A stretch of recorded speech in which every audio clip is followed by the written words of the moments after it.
Hello everyone. Today we're going to prove the following theorem about the union of two subspaces. The theorem states, let W1 and W2 be subspaces of a vector space V. Then W1 union W2 is a subspace of V if and only if W1 is contained in W2 or W2 is contained in W1.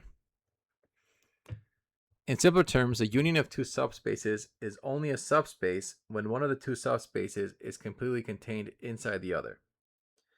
So we're going to prove this in two directions, since it's an if and only if theorem. So first, we will prove the sufficiency direction. So that's going to be from right to left. We'll suppose that W1 is contained in W2 or W2 is contained in W1. Without loss of generality, let's assume that W1 is contained in W2. So when I take the union of W1 and W2, that's going to equal W2. So the way you want to think about it is, let's pretend this is W1, and then W2 contains W1, everything W1, and then some extra.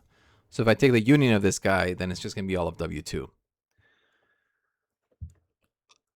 If every vector in W1 is already in W2, then taking the union doesn't add anything new. Okay, so that's kind of what I'm saying here. We were given that W2 is a subspace of V, therefore W1 is contained in W2, is also a subspace of V. The exact same argument works if W2 is contained in W1. So we have shown that if one subspace is contained in the other, then their union is a subspace. Now let's prove the other direction. For the necessity direction, we will use a contrapositive. Suppose that neither subspace is contained in the other. In other words, W1 is not contained in W2, and W2 is not contained in W1. We want to show that W1 is contained in W2 is not, or sorry, W1 union W2 is not a subspace. Because W1 is not contained in W2, there must be some vector x such that x is not in W2. Similarly, because W2 is not contained in W1, there must be some vector y such that y is in W2 and y is not in W1.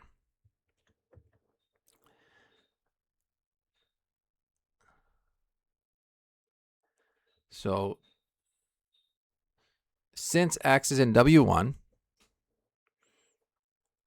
union W2, and since y is in W2, we also know that we know that y is in the union of W1 and W2. Now, if the union were a subspace, it would have to be closed under addition. So let's look at x plus y. So we look at two vectors, x plus y. We test whether x plus y belongs to W1 union W2. First, suppose that x plus y is in W1. Since W1 is a subspace, it is closed under a subtraction. Therefore, x plus y minus x is equal to y. Must also be in W1. But this contradicts our original choice of y because we chose y such that y was not in W1. Therefore, x plus y is not in W1. Now let's consider the other possibility. Suppose that x plus y is in W2. Since W2 is a subspace, it is closed under subtraction. Therefore, x plus y minus y is equal to x.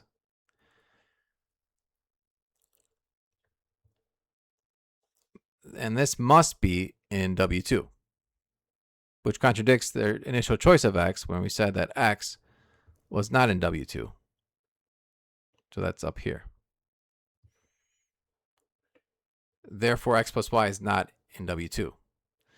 So x plus y is in neither W1 nor W2. Therefore, x plus y is not in the union of W1 and W2.